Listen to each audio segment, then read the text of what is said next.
तुकाराम महाराज म्हणतात की मी एखाद्या छोट्या बाळाप्रमाणे आहे आणि आपणच माझा सांभाळ करावा असं या अभंगातनं सांगतात. काय म्हणतात?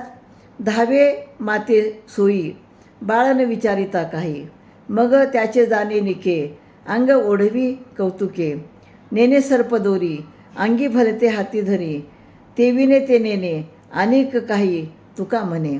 तर लहान बाळ ज्याप्रमाणे इकडे तिकडे पळते, कारण त्याला माहिती आहे की आपली आई आपल्यासोबत आहे, हे त्याला माहीत आहे आणि म्हणूनच बाकी कसलाही विचार न करता तो चोहीकडे पळत असतो, धाव घेत असतो आणि मग त्याची आई देखील त्याच्यासाठी काय योग्य आहे ते पाहत असते आणि त्याने केलेल्या लहान अंगचाळ्याचे आणि तोंड वेडावण्याचे देखील ती कौतुक करत असते.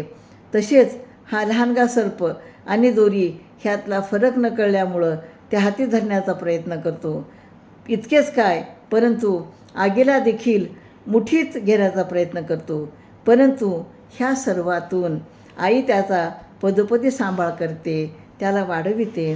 तुकाराम महाराज म्हणतात, एका आपल्या आईशिवाय त्याला इतर काही कळत नसते.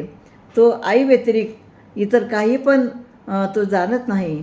हे पांडुरंगा, तुम्ही देखील माझा असाच अंगीकार करा, माझा असाच स्वीकार करा, कारण आता मी तुमच्याशिवाय इतर काहीही जाणत नाही, काही मला माहिती नाही.